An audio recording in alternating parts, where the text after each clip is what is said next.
বাংলাদেশে হঠাৎই মূল্য বেড়ে গিয়েছিল সোনালী রঙের ১ টাকার কয়েনের। তখন এমনও শোনা গেছে একটি কয়েন ১,০০০ টাকাতেও বিক্রি হয়েছে। এসব কয়েন তো বাজারে পাওয়া যেত হরহামেশাই। কিছু কিছু বস্তু আছে যাদের সহজে মেলে না, তাদের বলা হয় অ্যান্টিক বস্তু।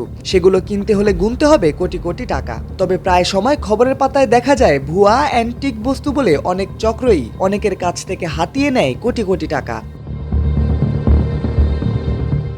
সম্প্রতি এমন এক চক্রের ফাঁদে পড়ে কোটি টাকা খুইয়েছেন একজন ব্যবসায়ী। ওই ব্যবসায়ীর অভিযোগের ভিত্তিতে ম্যাগনেটিক কয়েন প্রতারক চক্রের ৪ সদস্যকে গ্রেফতার করেছে ডিএমপির আদাবর থানা পুলিশ। চক্রটি ২০ বিলিয়ন US ডলার মূল্যের ৪টি অ্যান্টিক মেটাল কয়েন বিক্রির কথা বলে ওই ব্যবসায়ীর কাছ থেকে হাতিয়ে নিয়েছেন প্রায় ১.৫ কোটি টাকা। আইন শৃঙ্খলা রক্ষাকারী বাহিনীর সূত্রে জানা গেছে, দেশে আমেরিকান পুরনো ডলার ও ব্রিটিশ আমলের প্রচলিত কিছু মুদ্রা কেনাবেচার একটি সিন্ডিকেট রয়েছে ঢাকা সহ সারা দেশে, যারা ম্যাগনেটিক কয়েনের কোটি টাকার মূল্য রয়েছে বলে প্রলোভন দেখাচ্ছে। তারা কোষ্টি পাথরের মূর্তি ও ব্রিটিশ আমলের সীমানা পিলার কেনাবেচার সঙ্গেও যুক্ত রয়েছে বলে জানা গেছে।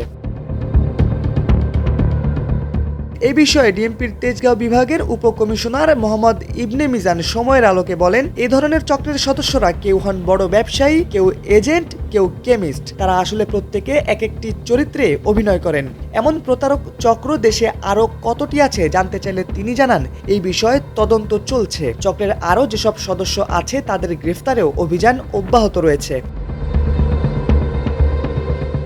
অনুসন্ধানে আরও দেখা গেছে, রাজধানীর বিভিন্ন অভিজাত এলাকাসহ বিভিন্ন আবাসিক হোটেলে এরকম চক্র সক্রিয় রয়েছে। কেউ কেউ এসব চক্রের সঙ্গে বিদেশি দূতাবাসের সরাসরি সম্পৃক্ততার কথাও বলে থাকে। এছাড়া তারা লাল ক্যাকটাস, ভুঁই কুমড়া কিংবা সাদা পলাশ গাছেরও ব্যাপক মূল্য রয়েছে বলে প্রচারণা চালাচ্ছে। তবে এ নিয়ে কেউ কোটিপতি হয়েছেন এমন ঘটনা শোনা না গেলেও অল্পতেই কোটিপতি হতে গিয়ে সর্বশান্ত হয়েছেন অনেকেই।